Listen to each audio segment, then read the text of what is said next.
नमस्ते दोस्तों, आपका स्वागत है मेरे चैनल पर। आज मैं आपके लिए लेकर आई हूँ एक और नई कथा। आज मैं आपको सुनाऊंगी नवरात्रों की 9वीं देवी सिद्धिदात्री की पूजा विधि और कथा। तो चलिए शुरू करते हैं। महानवमी को होती है महासिद्धिदात्री की पूजा। जानिए पूजा विधि तथा कथा। पौराणिक मान्यताओं के अनुसार ब्रह्मांड के प्रारंभ में भगवान भोलेनाथ ने देवी आदि परम शक्ति की आराधना की। भगवान शिव ने मां सिद्धिदात्री की कृपा से 8 सिद्धियों को प्राप्त किया। नवरात्र पूजन के आखिरी दिन यानी कि नवमी को दुर्गा जी की 9वीं शक्ति मां सिद्धिदात्री की उपासना होती है।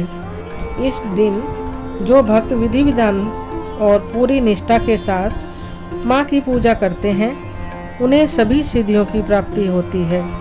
सृष्टि में कुछ भी उसके लिए अगम्य नहीं रह जाता। ब्रह्मांड पर पूर्ण विजय प्राप्त करने का सामर्थ्य उसमें आ जाता है। सिद्धियों की प्राप्ति के लिए मनुष्य ही नहीं, देव, गंधर्व, असुर, ऋषि आदि सभी इनकी पूजा करते हैं। इतना ही नहीं, महासिद्धिदात्री शोक, रोग एवं भय से मुक्ति भी देती है। जानिए नवरात्रि के 9वें दिन की पूजा विधि व्रत कथा। पूजा विधि। दुर्गा पूजा में इस तिथि को विशेष हवन किया जाता है। यह 9 दुर्गा का आखिरी दिन होता है, तो इस दिन माता सिद्धिदात्री के बाद अन्य देवताओं की भी पूजा की जाती है। सर्वप्रथम माताजी की चौकी पर मां सिद्धिदात्री की तस्वीर या मूर्ति रख आरती और हवन किया जाता है। हवन करते वक्त सभी देवी देवताओं के नाम आहुति देनी चाहिए। बाद में माता के नाम से आहुति देनी चाहिए। दुर्गा सप्तशती के सभी श्लोक मंत्र रूप हैं, अतः सप्तशती के सभी श्लोक के साथ आहुति दी जाती है। देवी के बीज मंत्र ओम ह्रीं क्लीं चामुंडाई विच्चे नमो नमः से कम 108 बार आहुति दें। भगवान शंकर और ब्रह्मा जी की पूजा के बाद अंत में आरती करनी चाहिए। हवन में जो भी प्रसाद चढ़ाया जाता है उसे समस्त लोगों में बांटना चाहिए। मां सिद्धिदात्री की कथा।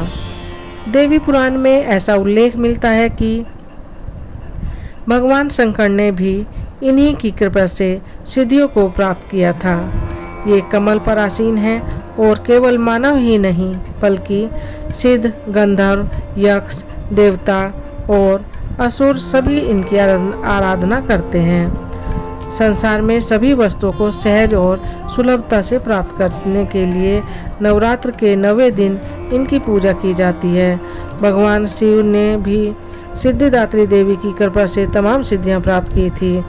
इस देवी की कृपा से ही शिव जी का आधा शरीर देवी का हुआ था। इसी कारण शिव अर्धनारीश्वर नाम से प्रसिद्ध हुए। इस देवी का पूजन, ध्यान, स्मरण हमें इस संसार की असारता का बोध कराते हैं और अमृत पद की ओर ले जाते हैं। अब मां सिद्धिदात्री की आरती करें।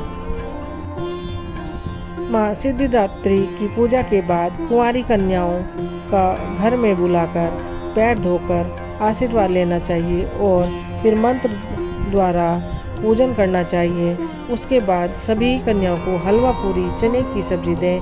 भोजन कराने के बाद उनको लाल चुनरी उड़ाएं और फिर रोली का तिलक लगाकर कलावा बांधें।